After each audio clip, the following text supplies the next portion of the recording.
नमस्कार, CBS news मराठीमध्ये सर्वांचं हार्दिक स्वागत। गेल्या 5 वर्षापासून संपूर्ण महाराष्ट्रात विविध प्रश्नांना वाचा फोडण्यासाठी आम्ही प्रयत्नशील आहोत। प्रशासनाच्या विरोधात निर्भीडपणे बातम्या देऊन आम्ही 5 वर्ष निर्भीड पत्रकारिता करीत आहोत। याच पार्श्वभूमीवर आमचे मुख्य संपादक चांदभैया शेख यांच्या मार्गदर्शनाखाली सीबीएस न्यूज मराठी सुरू करते धडक बेधडक हा स्पेशल रिपोर्ट। यामध्ये सर्वसामान्य नागरिकांचे प्रश्न प्रशासकीय यंत्रणेपर्यंत आणि प्रशासकीय यंत्रणेच्या विविध योजना सर्वसामान्य नागरिकांच्या पर्यंत पोहोचवण्यासाठी आम्ही प्रयत्न करणार आहोत। चला तर पाहूयात धडक बेधडक। तर चला पाहूयात धडक बेधडक या स्पेशल रिपोर्ट मध्ये आज काय विशेष ते। आम्ही आज आपणास घेऊन जाणार आहोत महाराष्ट्रातील सर्वात मोठी बाजार समिती असलेल्या सांगोला येथील बाजार समिती कार्यालयामध्ये। आमच्या सोबत आहेत सांगोला तालुका प्रतिनिधी संतोष येडगे, सोलापूर जिल्हा विशेष प्रतिनिधी बाळासाहेब वाळके, सांगोला विशेष प्रतिनिधी पूनम सावंत। आजचे अनेक प्रश्न आहेत जनावरांच्या बाजार व्यापारासाठी। बाजार समितीच्या शेतकऱ्यांच्या साठीच्या काय काय योजना आहेत? नव्याने सुरू झालेल्या संक्रमित गायीची बाजारपेठ कशी आहे? वेगवेगळ्या जनावरांसाठी स्वतंत्र जागा उपलब्ध आहे का? शेतकऱ्यांच्या संरक्षणासाठी काय काय सुविधा करण्यात आल्यात?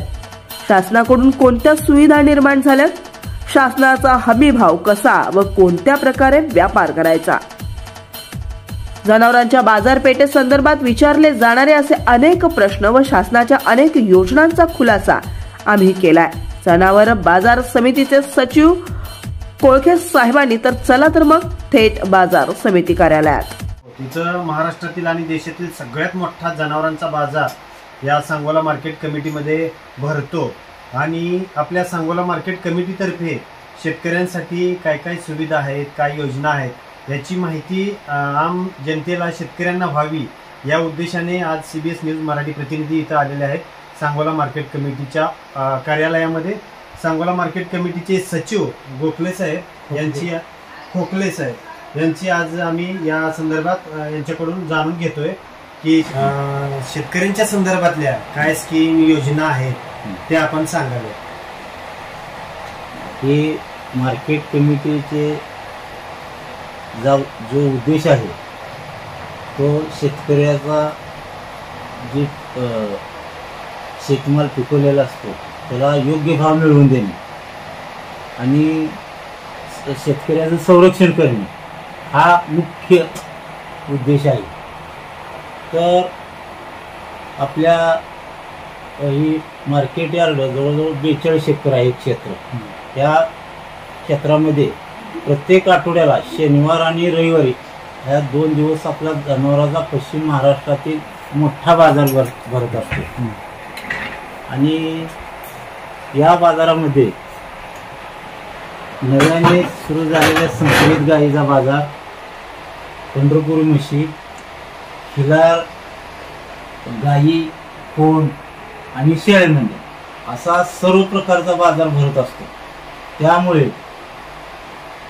जे शेतकरी आणि व्यापारी येतात त्यांना इथं हर प्रकारचे जनावर आहेत ते आपल्या खरेदी करू शकतात आणि हा बाजार वाढण्याचं मुख्य कारण म्हणजे आपल्या बाजारामध्ये शेतकरी असो व्यापारी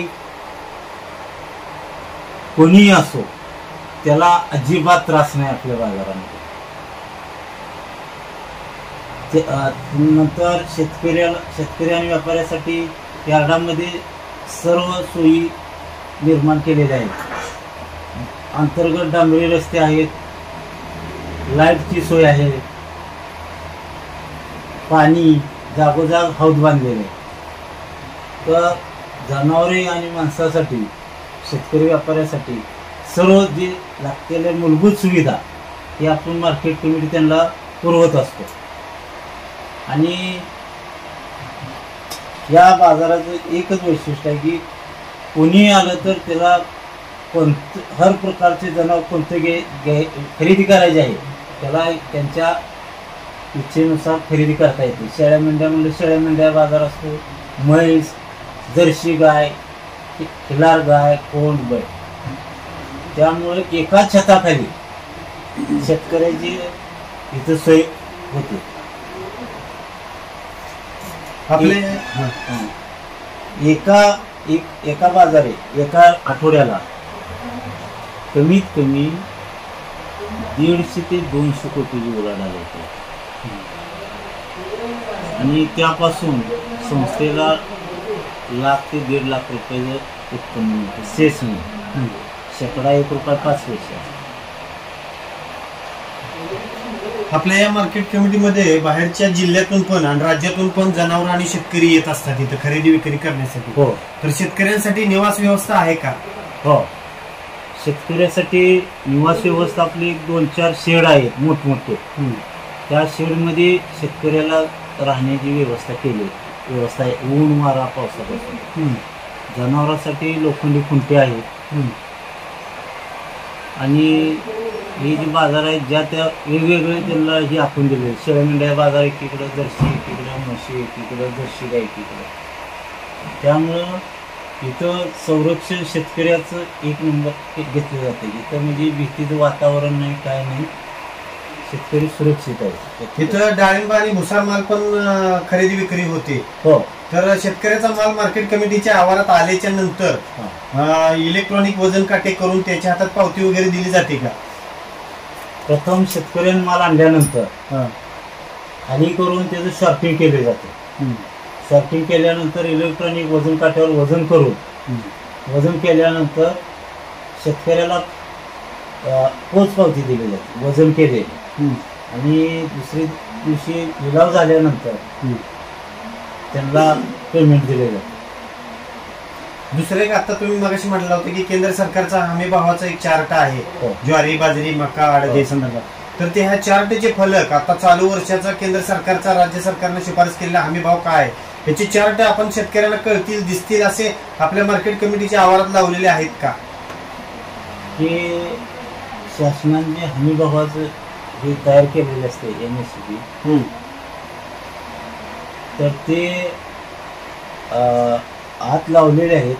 अजून मी 4-2 ठिकाणी आम्ही लावतो. आणि आपल्यात मुख्य मका जास्त पीक आहे. ज्वारी, बाजरी, गहू अल्प प्रमाणात. आणि त्या हमी भावापेक्षा कमी जर दर आला तर शासन खरेदी करते. आणि हमी भावापेक्षा जास्त जर असेल तर काय तक्रारीही प्रश्न आहे. आपल्यात भुसारमध्ये मुख्य पीक म्हणलं तर मका जातं. बाकीच काय नगण्य काय नाही. आणि आपल्यात डाळिंब मार्केट चांगलं चालत होते, परंतु आता ही रोगामुळं बागा शेतकऱ्यांनी काढल्यामुळं केल्या रोगामुळं त्यामुळं डाळिंबाची आवक कमी झाली होती. आम्हाला असं कळलं की आता मार्केट कमिटीमध्ये लिलाव वगैरे गाळे दिले गेले, मोठ्या प्रमाणावर गाळे बांधले गेले. पण त्याचे लिलाव झालेत का? गाळ्यांचे लिलाव होऊनच दिलेले आहेत का असं दिलेले? लिलाव होऊन गाळे दिलेले आहेत. आणि दुसरं असं की शेतकऱ्यांच्या मालातून ज्वारी, बाजरी, मका असेल किंवा डाळिंब असेल आडत, हमाली, तोलाई वजा केली जाते का ती व्यापाऱ्यांकडून घेतली जाते? अगोदर काय होतं, जे आडत, हमाली, तोलाई शेतकऱ्याच्या पट्टीमधून कपात होत होती. 2016 साली फळे भाजीपाला निघून मुक्त झाले. तेव्हापासून आडत ही व्यापारी ह्याच्यावर बसले. शेतकऱ्या पट्टीतनं कपात होत नाही. जी खरेदीदार व्यापारी त्यांच्या पट्टीतनं कपात होते. जर चुकून काय अडक्यांकडून किंवा खरेदीदारांकडून इथं गाळ्यामध्ये कपात केली जात असेल आडत, हमाली, तोलाई, तर त्या संदर्भात काय तुमचं म्हणणं आहे?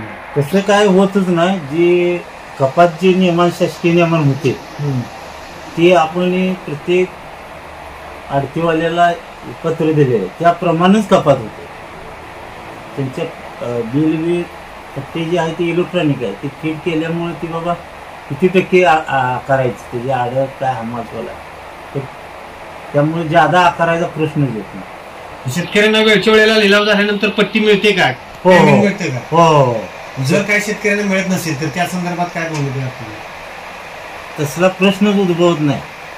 शेतकऱ्या लिलाव झाल्यानंतर त्याला पेमेंटची देण्याची ती आरटीओला व्यवस्थाच केलेली असते. त्यामुळे आमच्यापर्यंत त्यांचे बिलाची तक्रार येत नाही.